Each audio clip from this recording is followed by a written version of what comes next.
북한 인권 결의안 표결에 앞서 북한의 의사를 물어봤다는 논란이 다시 커지고 있습니다.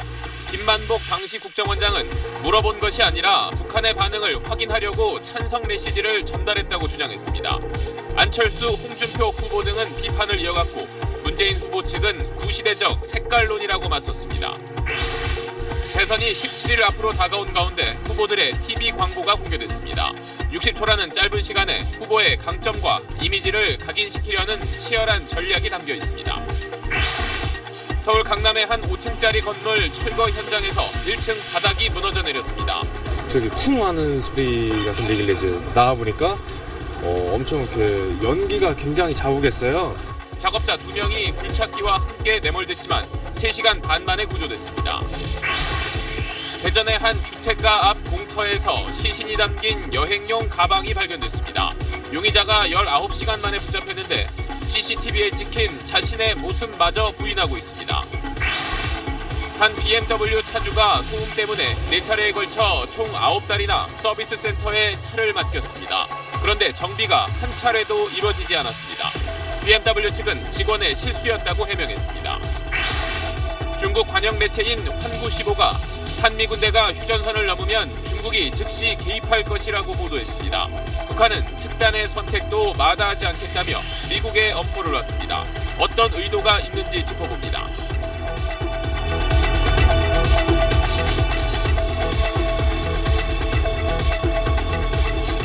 에너지를 쓰던 자동차가 수소로 에너지를 만드는 시대로 현대자동차.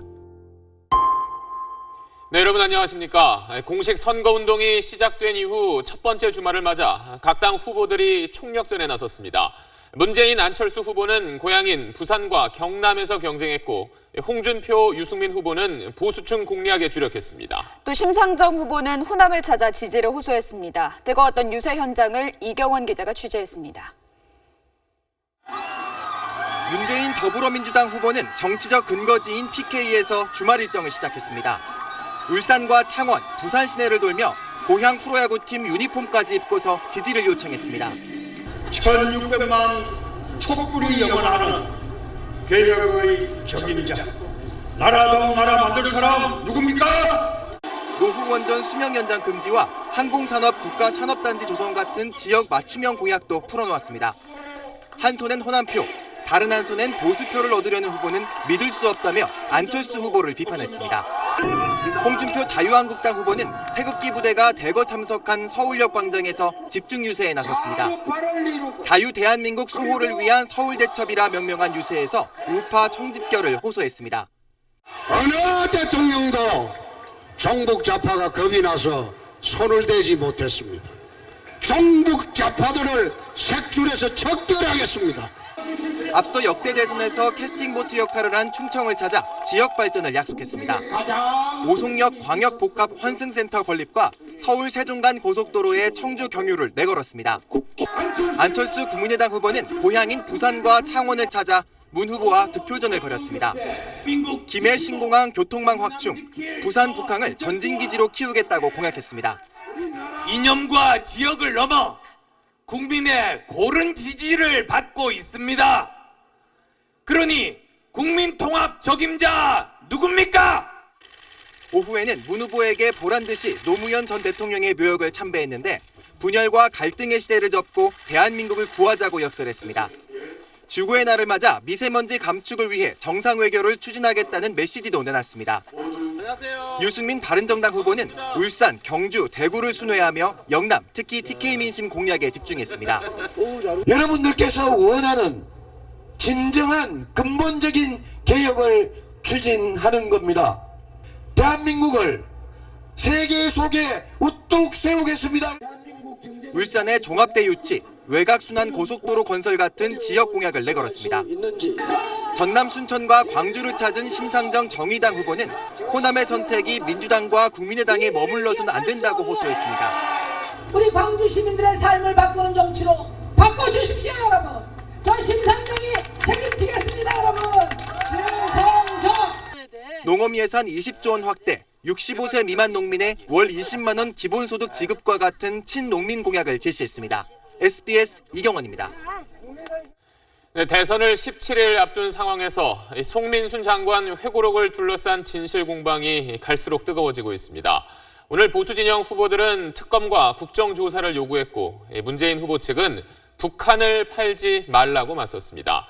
이런 가운데 당시 북한의 반응을 떠본 거라는 김만복 전 국정원장의 발언이 공개됐습니다. 정성진 기자입니다. 자유한국당은 국기문란 사건의 진실을 대선 전에 가리자며 특검과 국정조사, 문재인 후보 형사고발을 추진하겠다고 밝혔습니다.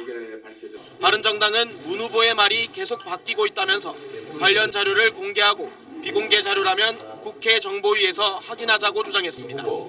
지금 마음만 먹으면 오늘 당장이라도 할 수 있는 문제입니다. 문재인 후보는 그런 어떤 자료 제출에 대해서 같이 협력해서 보자 이러면 끝날 문제고. 국민의당은 문 후보 측이 제2의 NLL 공작이라며 거꾸로 색깔론을 펼치고 있다고 비판했습니다. 문재인 후보 측은 국정농단 세력인 한국당과 바른정당이 북한을 팔아 부활을 꿈꾸고 있다며 또 안철수 후보는 색깔론에 기대 지지율을 만회하려 한다고 역공했습니다. 여권 후보들이야 선거 때마다 도지는 고질병이라고 치더라도 야당 후보까지 또 야당까지 색깔론에 가세하는 것에 대해서 어떻게 생각하십니까? 또 관련 기록 공개가 가능하다면 모두 공개하겠다며 강경 대응했습니다. 2007년 당시 국정원장이었던 김만복 전 원장의 최근 발언을 바른정당 하태경 의원이 공개하면서 논란은 더욱 번졌습니다. 김 전 원장은 한 주간지와의 인터뷰에서 본인이 직접 북한에 찬성을 암시하는 메시지를 보내 반응을 떠봤다고 주장했습니다. 남북 채널을 통해서 확인을 해보자. 우리가 찬성할 거다. 찬성하는 해도 남북 관계에는 변화가 없다. 우리 이런 식으로 통보를 한 거죠. 기권을 통보했다는 문 후보의 말이 거짓으로 드러났다는 하 의원의 해석에 문재인 후보 측은 국정원이 북한의 입장을 파악해봤다는 문 후보의 말과 다를 게 없다고 반박했습니다. SBS 정성진입니다. 네, 어제 저희가 이 시간에도 이 사안을 쟁점별로 정리를 해드렸었는데 여전히 주장이 엇갈리는 부분이 많습니다. 김용태 기자와 함께 이번엔 시간 순으로 이 논란을 정리해 보겠습니다. 김 기자, 10년 전인 2007년 11월 16일 상황부터 좀 짚어봐야 될 것 같은데 당시 분위기가 어땠나요? 네, 2007년 11월 16일 상황을 이해하려면 전후에 어떤 일이 있었는지를 살펴봐야 되는데 한 달 전인 2007년 10월에 아시는 대로 2차 남북 정상회담이 있었고요. 그렇죠. 11월 16일 당일에는 서울에서 남북 총리회담이 열리고 있었습니다. 어떤 분위기인지는 대충 아시겠죠? 이런 상황에서 당시 노무현 대통령이 유엔 인권결의안을 어떻게 처리할지 논의하는 회의를 주재했습니다. 이 자리에 송민순 외교장관, 문재인 비서실장 그리고 통일장관, 안보실장 등이 참석을 한 겁니다. 그런데 이제 그때 그 회의에서 어떤 결론이 났는지에 대해서 지금 참석자들이 각각의 기억이 다 다른 거잖아요. 네, 그렇습니다. 찬성 표결하자고 주장했던 송민순 전 장관은 결론이 안 났다. 문 후보 측은 무슨 소리냐? 그때 대통령이 이미 기권하자고 결론을 내렸다. 이렇게 맞서고 있는 거죠. 그리고 이제 이틀 뒤인 18일 날 다시 이제 회의가 열렸는데 그럼 이때는 어떤 이야기가 오간 건가요? 송 전 장관이 대통령에게 편지를 씁니다. 기권해서는 안 된다고 말이죠. 그러니까 이틀 뒤 18일에 다시 회의가 열리는데 이때는 대통령이 아니라 안보실장이 주재를 했고 이 자리에 문 후보도 참석을 했습니다. 송 전 장관은 바로 이 자리에서 북한에 한번 물어보자. 이 얘기가 나왔다는 거고 반면에 문 후보 측은 이 자리는 결론을 내리고 뭐 하는 자리가 아니라 혼자 의견이 달랐던 송민순 전 장관 위로해주는 자리였는데 송 전 장관이 이번에 우리가 표결 찬성해도 북한이 세게 반발하지 않을 겁니다라고 계속해서 주장하니까 진짜 그런지 어디 북한 동향을 한번 파악 정도 해봅시다. 이런 얘기는 나왔다고 기억하고 있습니다. 뭐 이틀 사이에 계속 회의가 열리면서 좀 긴박했던 상황이었던 것 같은데 그럼 마지막으로 11월 20일 이 상황을 한번 정리해 주시죠. 네, 11월 20일은 유엔 인권결의안 표결이 있기 하루 전입니다. 이때는 또 우리가 북한에게서 우리가 만약에 인권결의안에 찬성 표결하면 가만히 있지 않겠다 이런 입장을 전달받은 뒤였죠. 그때 노 대통령이 부르더니 상황이 이러이러하니 이번에는 기권합시다라고 최종 결정을 내렸다는 게 송 전 장관의 주장이고 문 후보 측은 그게 아니고 아까 말씀드린 대로 16일에 이미 결정을 다 했지만 송민순 장관을 배려하는 차원에서 그런 화법을 쓴 건데 송 전 장관이 오해한 거다 이렇게 말하고 있는 겁니다. 네, 계속 뭐 발언이 엇갈리고 있으니까 논란이 당분간 계속 되겠네요. 네, 오늘 소식 잘 들었습니다. 네, 문재인 후보와 양강 구도를 형성했던 안철수 후보가 최근 지지율이 주춤하면서 깊은 고민에 빠졌습니다. 문재인 후보의 지지층을 공략하지 못하는 상황에서 홍준표 후보 쪽으로 마음을 바꾼 보수층이 점점 늘어나고 있기 때문입니다. 문준모 기자입니다. 안철수 후보 측은 문재인, 홍준표 두 후보를 싸잡아 비판했습니다. 특히 문 후보 측을 향해 돼지 흥분제 파문을 일으킨 홍 후보에게 사과만 요구한 건 한 몸이기 때문이라고 주장했습니다. 존재감을 회복하려 혈안인 홍준표 후보와 홍준표 후보가 안철수 후보의 표를 뺏어가기를 바라는 문재인 후보의 이해관계가 일치하기 때문입니다. 안 후보 측의 이런 비판은 현재 대선 구도와 맞닿아 있습니다. 문 후보 지지층은 뺏어오지 못하면서 보수층은 홍 후보에게 뺏기고 있는 겁니다. 대구 경북에선 일주일 전 1위였던 안 후보 지지율이 거의 반토막 난 반면 홍 후보는 18%포인트 급등했습니다. 안 후보를 지지했던 보수층 상당수가 홍 후보 쪽으로 넘어간 겁니다. 호남과 보수라는 두 마리 토끼를 잡아야 하는 안 후보의 고심이 깊어졌습니다. 문 후보와 홍 후보도 안 후보의 이런 약점을 파고들었습니다. 한 손으로는 김대중 정신 말하면서 호남표를 바꾸자 하고 다른 한 손으로는 색깔론으로 보수표를 바꾸자 하는 후보. 머리는 분명히 안철수가 맞아요. 그 머리만 떼놓고 그런 몸통은 전부 박지원이냐. 특히 최대 이슈가 된 송민순 회고록 공방이 문재인 대 홍준표, 유승민 구도로 흘러가면서 안 후보의 존재감 찾기 전략도 시급해 보입니다. SBS 문준모입니다. 네, 선거운동 기간 후보들은 TV 광고에도 많은 공을 들입니다. 유권자들의 눈길과 마음을 사로잡을 메시지를 전하기 위해서 60초라는 짧은 시간을 최대한 활용합니다. 정유미 기자가 각 후보들의 TV 광고를 분석했습니다. 이곳에서 살면서 집 한 칸, 땅 한 평을 늘려본 적이 없다. 25년 전 첫 선에 보인 대선 TV 광고. 후보의 이미지에 초점을 맞췄습니다. 이후 감성을 자극하기도. 국민에게만 비친 대통령 노무현. 강한 기대감도 담았습니다. 밥 처먹었으니까 경제는 꼭 살려라잉. 알겠냐? 든든하고 안정적인 이미지를 내세운 문재인 후보. 또 다른 광고는 인간적인 모습을 부각한 노무현의 눈물 광고를 연상시킵니다. 나는 가슴 아픈 일에는 눈물을 흘릴 줄 아는 대통령을 갖고 싶다. 홍준표 후보는 튼튼한 안보 대통령. 강한 대한민국을 만들겠습니다. 또 서민 대통령을 두 편의 광고에 각각 키워드로 심었습니다.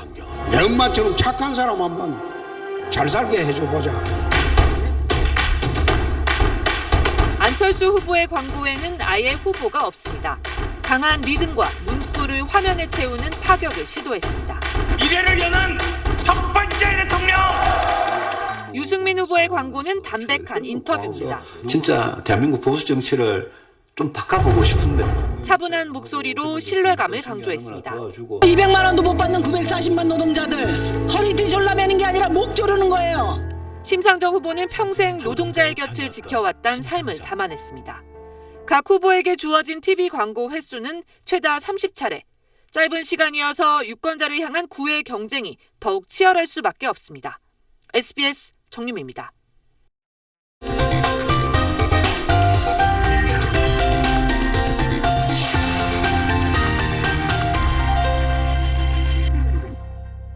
오늘 오전 서울 강남에서 철거 중이던 5층짜리 건물이 갑자기 무너져 내렸습니다. 현장에서 작업하던 몽골인 근로자 2명이 매몰됐는데 3시간 반 만에 무사히 구조됐습니다. 이성훈 기자입니다. 오늘 오전 9시 25분쯤 서울 역삼동의 한 골목길. 건물 가림막이 펄럭이더니 강한 먼지 바람이 뿜어져 나옵니다. 이어 가림막 사이로 의자와 쓰레기가 빠른 속도로 튀어나옵니다. 철거 공사를 하던 지상 5층, 지하 3층짜리 건물의 1층 바닥이 갑자기 무너져 내리면서 충격이 고스란히 전해진 겁니다. 저기 쿵 하는 소리가 들리길래 이제 나와보니까 엄청 이렇게 연기가 굉장히 자욱했어요. 네, 연기가 자욱해갖고 바닥에는 이제 유리 파편이 굉장히 많았고요. 이 사고로 공사 현장에서 물을 뿌리고 있던 몽골인 근로자 2명이 굴착기 한 대와 함께 지하 2층으로 추락했습니다. 두 사람 모두 건물 잔해에 깔렸는데 하반신만 묻혔던 36살 A씨는 정오쯤 먼저 구조됐고 1시간 반쯤 뒤엔 완전히 매몰됐던 33살 B씨도 구조됐습니다. 굴착기 운전자 56살 홍모 씨는 곧바로 대피해 다치지 않았습니다. 붕괴한 건물은 지난 12일부터 철거 작업에 들어가 60%가량 공정이 진행된 상태였습니다. 석 달 사이에 철거 현장 붕괴 사고만 2번째로 지난 1월 서울 낙원동에서 철거 작업을 하던 모텔이 무너져 2명이 숨지기도 했습니다. 경찰은 공사 현장 관계자들을 불러 안전 규정을 제대로 지켰는지 조사할 예정입니다. SBS 이성훈입니다. 어제 새벽 대전의 한 주택가 앞 공터에 50대 여성의 시신이 담긴 여행용 가방을 버리고 달아난 용의자가 경찰에 붙잡혔습니다. 경찰은 이 40대 남성 용의자가 여성을 살해한 뒤 시신을 유기한 것으로 보고 있습니다. 보도에 박수진 기자입니다. 어제 새벽 2시쯤 대전 사정동의 한 주택가. 모자를 쓴 한 남성이 여행용 가방을 끌고 가다 공터 옆에 멈춰서더니 주변을 살피고는 공터 안으로 들어갑니다. 이 남성은 차량이 자신 옆에 주차하는데도 아랑곳하지 않고 가방을 옮기더니 이내 사라집니다. 남성이 버리고 간 가방엔 50대 여성 A씨의 시신이 들어있었습니다. 주차하고서 올라가서 2층에서 보니까 그분이 그 새벽 시간에 한 2시 한 20분경에 가방을 이제 여행용 그 캐리어 가방, 시신이 들어있는 가방을 이제 던지고 간 거죠. 시신엔 특별한 외상은 없었지만 부패가 상당히 진행된 상태였습니다. 경찰은 주변 CCTV 영상과 목격자 진술을 토대로 어젯밤 9시쯤 자택에서 술에 취해 있는 48살 이모 씨를 용의자로 체포했습니다. 경찰은 이 씨가 A 씨를 살해한 뒤 닷새 이상 시신을 보관하다 유기한 것으로 보고 있습니다. 하지만 이 씨는 모든 범행을 부인하고 있고 A 씨와 어떤 사이인지도 말하지 않고 있다고 밝혔습니다. 일체 부인하고 있어요. 그 영상에 찍힌 예. 사람이 자기인 건 인정하나요? 아니요. 경찰은 A씨 시신에 대한 부검을 국과수에 의뢰하고 이 씨에 대해 구속영장을 신청할 예정입니다. SBS 박수진입니다. 네, 방금 들어온 소식입니다. 그제 경북 경산의 한 농협에서 발생한 권총 강도 사건 용의자가 조금 전 검거됐습니다. 용의자는 외국인이 아니라 한국인인 걸로 드러났습니다. 취재기자 전화 연결돼 있습니다. 박상진 기자 전해주시죠. 네, 그제 경북 경산시 자인농협 하남지점에서 발생한 권총 강도 사건 용의자가 경찰에 붙잡혔습니다. 경찰은 오늘 오후 6시 50분쯤 충북 단양의 한 리조트에서 용의자를 검거했다고 밝혔습니다. 경찰은 용의자가 범행 사실을 자백했다며 현재 용의자를 경북 경산경찰서로 압송 중이라고 전했습니다. 경찰은 용의자가 한국인이라고 밝혔습니다. 당초 사건 당시에는 말투 자체가 어눌해 경찰이 외국인으로 오인하기도 했습니다. 사건이 발생한 것은 그제 오전 11시 55분쯤이었습니다. 경북 경산시 자인농협 하남지점에 복면을 한 남성이 사제권총으로 보이는 총기로 직원들을 위협한 겁니다. 이 남성은 실탄 한 발을 발사했고 현금 1,500여만 원을 빼앗아 자전거를 타고 달아났습니다. 사건 발생 이틀이 지났지만 경찰은 용의자 검거에 혼란을 겪으면서 CCTV와 블랙박스 영상을 분석하고 사건 현장 주변을 수색해 용의자를 특정했습니다. 경찰은 해당 용의자를 조사한 뒤 구속영장을 신청할 방침입니다. 지금까지 사회부에서 전해드렸습니다. 한 BMW 운전자가 소음 때문에 9개월 동안 4번이나 서비스 센터에 차를 맡겼는데 전혀 나아지지 않았습니다. 다른 정비소에 갔다가 왜 그런지 알게 됐는데 그 이유가 황당합니다. 김정우 기자가 취재했습니다. 39살 김모 씨는 지난해 6월 새로 구입한 BMW 차량을 공식 딜러 서비스 센터에 맡겼습니다. 주행 중 소음이 들리는 현상이 나타났기 때문입니다. 김 씨는 입고 재입고를 4차례 반복하며 모두 9개월 동안 수리를 맡겼지만 소음은 사라지지 않았습니다. 할 수 없이 동네 정비소에 차를 맡긴 김 씨는 놀라운 사실을 알게 됐습니다. 차량에 수리한 흔적이 전혀 없다는 겁니다. 제가 중간에 한번 인도 받았을 때 개인 정비소 가서 확인해 보니 나사 풀은 흔적도 없습니다. 김 씨가 BMW 측에 따져 묻자 황당한 답변이 돌아왔습니다. 수리를 위해 입고된 9개월 동안 매번 차량이 서비스 센터 5개 옥상에 그대로 방치돼 있었다는 것. BMW 측은 한 직원의 실수로 생긴 일이라며 발뺌하기에 급급합니다. 지금은 퇴사하셨습니다. 개인적으로 어떤 조치를 해야 될지도 아직 고려 중에 있고요. 이런 피해를 본 사람은 김 씨뿐만이 아니었습니다. 담당 직원이 제 차량을 포함한 한 3대, 4대 정도 수리한 적도 없고 수리한 흔적도 없고 저희한테 중간중간에 수리 내역서를 발행해 준 것도 다 허위 보고서였었고 김 씨는 장기간 방치된 차량을 새 차로 교환해주거나 보상을 요구하고 있지만 BMW 측은 서비스 기간 연장 외엔 별도의 보상 방안이 없다고 밝히면서 갈등이 계속되고 있습니다. SBS 김정우입니다. 네, 미국이 북한의 핵시설만을 타격하면 중국의 군사 개입은 필요하지 않다. 하지만 한국과 미국의 군대가 38선을 넘는다면 중국도 군사 개입에 나서겠다. 중국의 관영 매체인 환구15가 이런 도발적인 내용을 담은 기사를 실었습니다. 한반도 정세에 관해서 주변국의 자제를 요구하던 중국이 왜 이렇게 과격한 입장을 밝힌 건지 그 배경을 베이징 정성엽 특파원이 분석했습니다. 트럼프 대통령은 중국이 북한의 경제적 생명줄이라며 중국의 대북 압박을 재차 독려했습니다. 미국 핵추진 항모 칼 빈스너도 수일 안에 동해에 도착할 거라고 펜스 부통령이 밝혔습니다. 이렇게 미국의 압박이 계속되자 중국은 관영 매체 사설을 통해 자신들의 북핵 문제 해법 카드를 내놨습니다. 환구15는 지금은 북한도 말을 듣지 않고 한국과 미국도 중국의 해법에 협조하지 않는 곤란한 상황이라고 진단한 뒤 이런 상황에선 중국도 할 수 있는 게 한계가 있다며 북한은 물론 한국과 미국에게도 경고 메시지를 날렸습니다.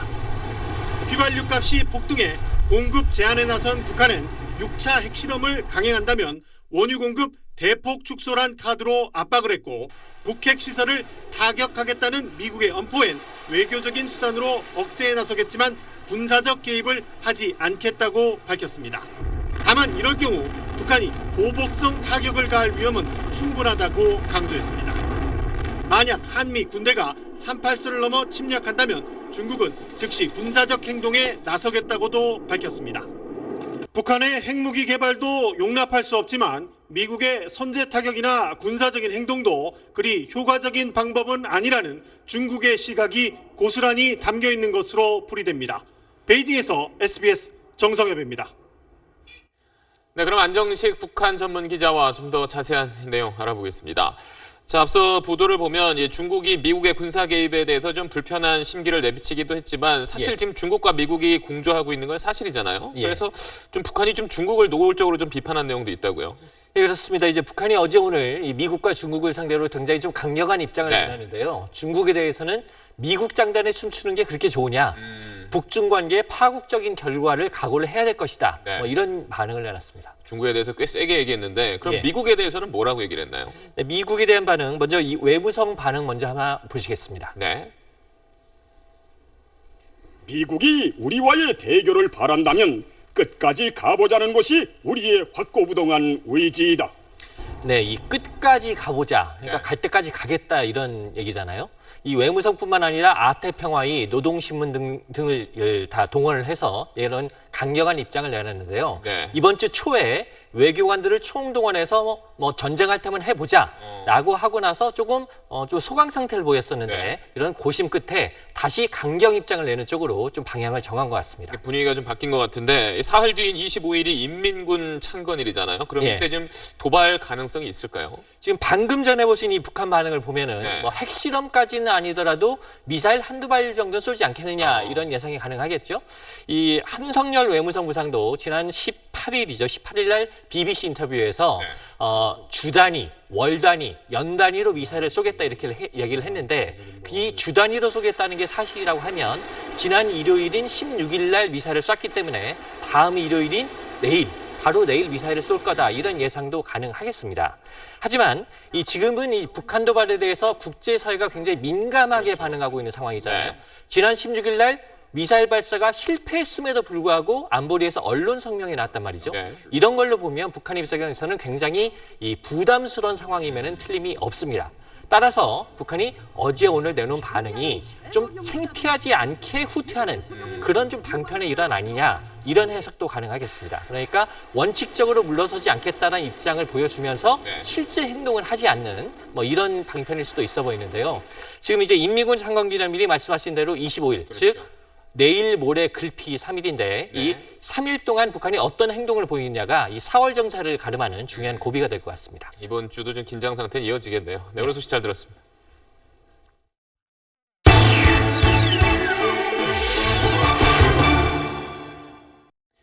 네, 병원이나 약국에서 쓴 돈을 보상해주는 실손 의료보험은 국민 10명 가운데 6명 이상이 가입해서 요즘 국민보험이라고 불릴 정도로 인기가 많습니다.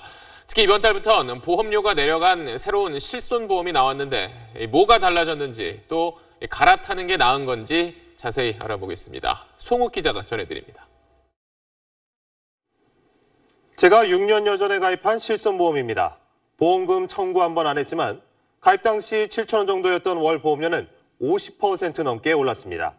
일부 가입자들이 툭하면 도수 치료받고 MRI 찍고 수액주사 맞는 등 과잉 진료를 받자 보험사는 손해막심이라며 모든 가입자의 보험료를 올린 겁니다. 이달부터 과잉 진료 3가지에 대한 보장을 뺀 기본형 실손보험이 나왔는데요. 바로 전에 팔던 상품보다 보험료가 35% 정도 저렴합니다.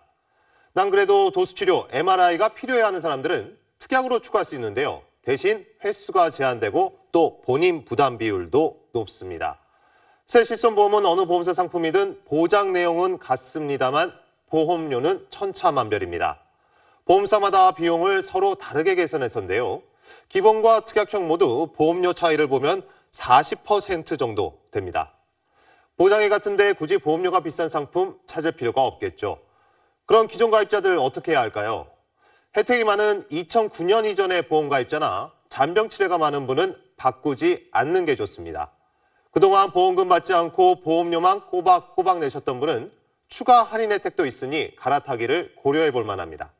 4월 1일 출시된 실손의료보험에 가입한 가입자는 가입 후 2년간 비급여 의료비를 청구하지 않는 경우에는 보험료 10% 할인을 받게 됩니다. 또 인터넷으로 가입할 경우 보험료를 4% 정도 더 줄일 수 있습니다. SBS 송욱입니다. 네, 시장에 잘 팔리는 상품이 나오면 얼마 뒤에 비슷한 제품이 줄지어 나오는 경우가 많습니다. 영어로 나도 똑같다라는 의미로 이런 걸 미투 상품이라고 하는데 때로는 따라하는 게 지나쳐서 소송으로까지 번지기도 합니다. 심영구 기자입니다. 지난해 12월 한 중소식품업체가 만들어 출시한 바나나맛 젤리입니다. 제품 이름부터 포장지, 색상 등 대부분이 빙그레의 바나나맛 우유와 흡사합니다. 수십 년간 몇십억 들여가지고 브랜드를 만들어놨는데 너무 똑같이 만들다 보니까 저희 입장에서는 조금 악의적이지 않았나.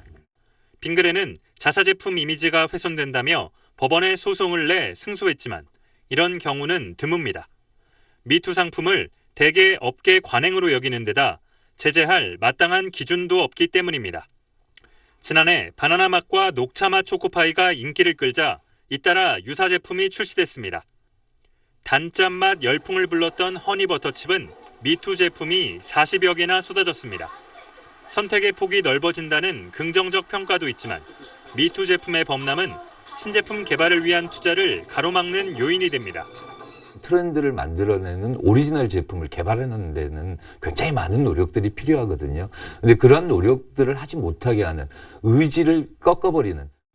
실제로 국내 제과업계의 매출 대비 연구개발비 비중은 0.5% 수준에 불과합니다. 새우깡, 초코파이, 바나나 우유 등 대부분의 히트 상품은 30-40년 전에 출시된 제품들로 최근 개발된 제품을 찾아보기 어려운 이유도 여기에 있습니다. SBS 심영구입니다. 육아휴직을 장려하고 가족 친화적인 기업 문화를 만들기 위해 정부가 100가지가 넘는 혜택을 기업에 퍼주고 있습니다. 그런데 30인 미만 중소기업의 경우 그림의 떡입니다. 절반 가까이는 육아휴직이란 말도 못 꺼내는 현실입니다. 뭐가 문제일까요? 저출생 위기를 짚어보는 연속기획 아이가 미래다. 장세만 기자입니다.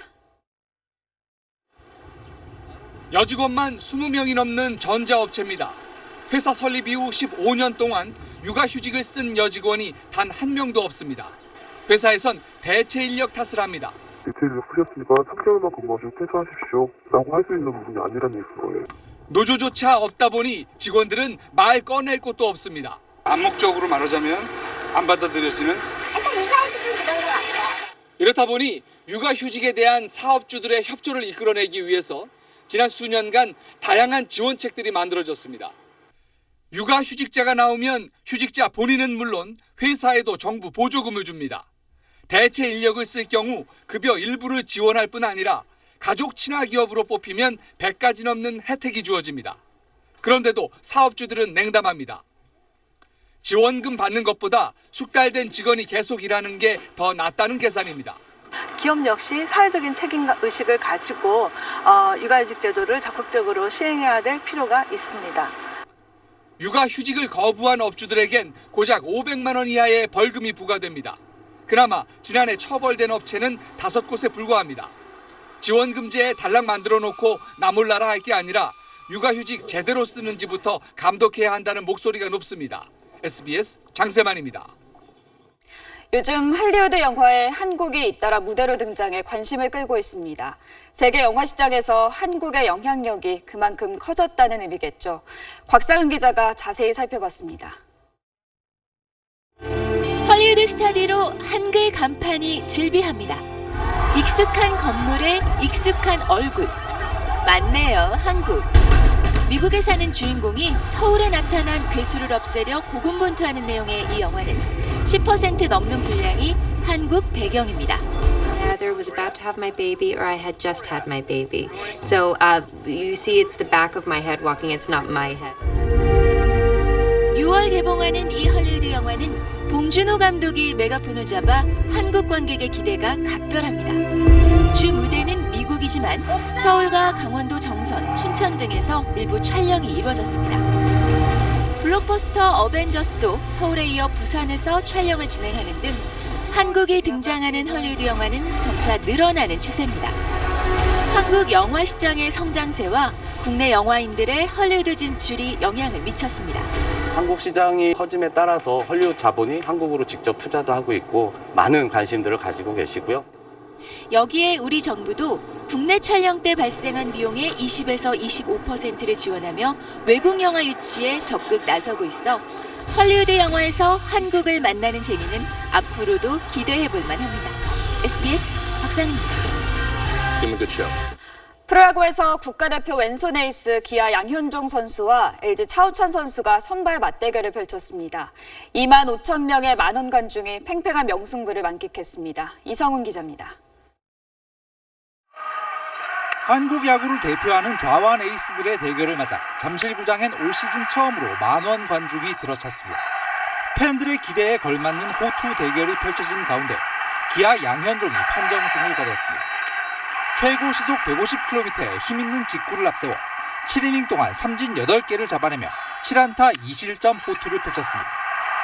7회에는 타구의 정강이를 맞고도 마지막 타자 오지환을 삼진 처리한 뒤 절뚝거리며 마운드를 내려오는 투혼을 선보였습니다.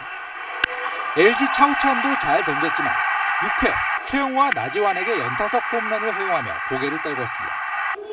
한화 김태균은 대기록을 작성했습니다. KT전 4회 좌전 안타를 때려 64경기 연속 출루 행진을 이어가며 지난 2006년 롯데 호세가 세웠던 연속 경기 출루 기록을 넘어섰습니다.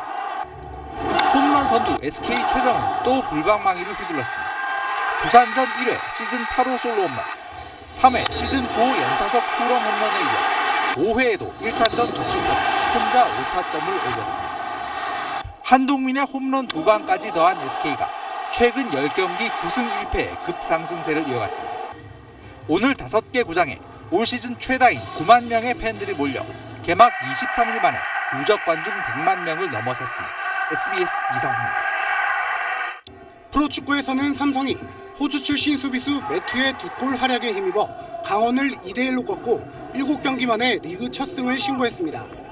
골잡이 대안이 2골을 몰아친 서울은 인천을 3대0으로 제압했습니다. 넥센 세인트9 여자 골프에서는 김민선이 7언더파로 이틀째 선두를 지켰습니다. 세타를 줄인 배선우도 공동 선두로 나서 우승 경쟁에 합류했습니다. SBS 하성룡입니다.